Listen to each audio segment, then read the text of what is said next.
Hi friends, ಎಲ್ರಿಗೂ ನಮಸ್ಕಾರ. ಇವತ್ತು ಮೊಟ್ಟೆ ಕೋಳಿಯಿಂದ ಒಂದು ಸಾಂಬಾರು ಹಾಗೆ ಫ್ರೈಯನ್ನು ಮಾಡಿಕೊಳ್ಳೋಣ. ತುಂಬ ಸುಲಭವಾಗಿ ಕಡಿಮೆ ಪದಾರ್ಥಗಳಿಂದ. ಒಂದು ಕಡಾಯಿ ಇಟ್ಕೊಳ್ಳೋಣ. ಕಡಾಯಿಗೆ ಒಂದು ಸ್ವಲ್ಪ ಧನಿಯಾ, ಒಣಮೆಣಸಿನಕಾಯಿ, ಮೆಣಸು, ಒಂದು ಸ್ವಲ್ಪ ಜೀರಿಗೆ, 4ರಿಂದ 5 ಚಕ್ಕೆ ಹಾಕ್ಕೊಂಡು ಸಿಂಪಲ್ಲಾಗಿ ಇಷ್ಟೇ ಫ್ರೈಗೆ ಬೇಕಾಗಿರುವಂಥದ್ದು. ಚೆನ್ನಾಗಿ ಫ್ರೈ ಮಾಡ್ಕೊಂಡು ಒಂದು ಪ್ಲೇಟಿಗೆ ಹಾಕಿಟ್ಕೊಂಡು ಅದಕ್ಕೆ ಒಂದು ಸ್ವಲ್ಪ ಆ ಕಡೆಗೆ ಎಣ್ಣೆ ಹಾಕ್ಕೊಂಡು ಕಟ್ ಮಾಡ್ಕೊಂಡಿರುವಂಥ ಈರುಳ್ಳಿಯನ್ನು ಹಾಕಿ ಚೆನ್ನಾಗಿ ಫ್ರೈ ಮಾಡ್ಕೊಳ್ಳೋಣ.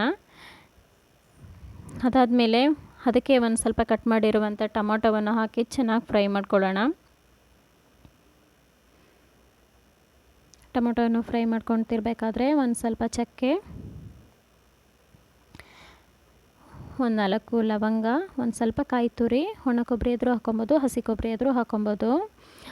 ಅದಕ್ಕೆ ಒಂದು ಸ್ವಲ್ಪ ಗ್ಯಾಸ್ ಆಫ್ ಮಾಡ್ಕೊಂಡಿದ್ಮೇಲೆ ನಾನು ಶುಂಠಿ, ಬೆಳ್ಳುಳ್ಳಿ, ಕೊತ್ತಂಬರಿ ಸೊಪ್ಪು ಹಾಕಿ ಗ್ಯಾಸ್ ಆಫ್ ಮಾಡಿದ್ಮೇಲೆ ಆ ಬಿಸಿಯಲ್ಲೇ ಚೆನ್ನಾಗಿ ಫ್ರೈ ಮಾಡ್ಕೊತಿದ್ದೀನಿ.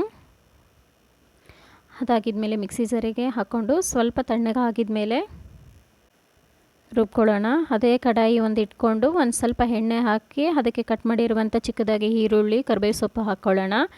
ಫಸ್ಟಿಗೆ ನಾನು ಕುಕ್ಕರಿಗೆ 3 ವಿಷಲಲ್ಲಿ ಚಿಕನನ್ನು ಬೇಯಿಸ್ಕೊಂಡಿರುವಂಥ ಚಿಕನನ್ನು ಮತ್ತು ಅದು ಸ್ವಲ್ಪ ಮಸಾಲೆಯನ್ನು ಮೊಟ್ಟೆ ಎಲ್ಲ ಎತ್ತಿಟ್ಟಿದ್ನಲ್ಲ ಅದನ್ನು ಇದರಲ್ಲೇ ಜೊತೆಗೆ ಚೆನ್ನಾಗಿ ಮಿಕ್ಸ್ ಮಾಡಿಕೊಂಡು ಪೌಡ್ರ್ ಮಾಡ್ಕೊಂಡಿರುವಂಥ ಮಸಾಲೆಯನ್ನು ಇದಕ್ಕೆ ಹಾಕ್ಕೊಂಡು ಸ್ವಲ್ಪ ಅರಿಶಿನ ಪುಡಿ, ಒಂದು ಸ್ವಲ್ಪ ಉಪ್ಪನ್ನು ಹಾಕಿಕೊಂಡು ಚೆನ್ನಾಗಿ ಮಿಕ್ಸ್ ಮಾಡ್ಕೊಳ್ಳೋಣ. ಚೆನ್ನಾಗಿ ಮಿಕ್ಸ್ ಮಾಡಿಕೊಂಡು ಮೊದಲೇ ಬೇಯಿಸ್ಕೊಂಡಿದ್ನಲ್ಲ ಆ ಚಿಕನ್ ಬೇಯಿಸ್ಕೊಂಡಿರುವಂಥ ನೀರೇ, ಅದು ವೇಸ್ಟ್ ಮಾಡೋದು ಬೇಡ, ಇದಕ್ಕೆ ಹಾಕೋಣ ತುಂಬ ರುಚಿಯಾಗಿ ಬರುತ್ತೆ. ಆ ನೀರನ್ನು ಒಂದು ಸ್ವಲ್ಪ ಸೇರಿಸ್ಕೊಂಡು ಒಂದ್ಸರಿ ಮಿಕ್ಸ್ ಮಾಡಿ ಅದನ್ನು ಮುಚ್ಚಿಡೋಣ. ಇವಾಗೆ ರುಬ್ಬಿರುವಂಥ ಮಸಾಲೆಯನ್ನು ಆ ಕುಕ್ಕರಿಗೆ ಚಿಕನ್ ಬೇಯಿಸ್ಕೊಂಡಿದ್ನಲ್ಲ ಅದೇ ಕುಕ್ಕರಿಗೆ ಸೇರಿಸ್ಕೊತಿದ್ದೀನಿ ನಾನು. ಅದನ್ನೇ ಸೇರಿಸ್ಕೊಂಡು ಸ್ವಲ್ಪ ಧನಿಯಾ ಪುಡಿ, ಸ್ವಲ್ಪ ಖಾರ ಪುಡಿ, ಒಂದು ಸ್ವಲ್ಪ ಧನಿಯಾ ನಾನು ಹುರಿಬೇಕಾದ್ರೆ ಹಾಕಿದ್ದೆ ಫ್ರೈ ಮಾಡಬೇಕಾದ್ರೆ, ಮತ್ತು ಒಂದು ಸ್ವಲ್ಪ ಹಾಕ್ಕೊತಿದ್ದೀನಿ. ಸ್ವಲ್ಪ ಖಾರ ಪುಡಿ, ಉಪ್ಪು ಹಾಕಿ ಚೆನ್ನಾಗಿ ಮಿಕ್ಸ್ ಮಾಡಿ ಒಂದು ಸ್ವಲ್ಪ ಬೇಕಾಗೋಷ್ಟು ನೀರು ನೋಡಿಕೊಂಡು ನಮಗೆ ಎಷ್ಟು ಬೇಕೋ ಅಷ್ಟು ನೀರು ಹಾಕ್ಕೊಂಡು ಕುಕ್ಕರ್ ಮುಚ್ಚಿಟ್ರೆ ತುಂಬ ರುಚಿಯಾಗಿರುತ್ತೆ ಸಾಂಬಾರು.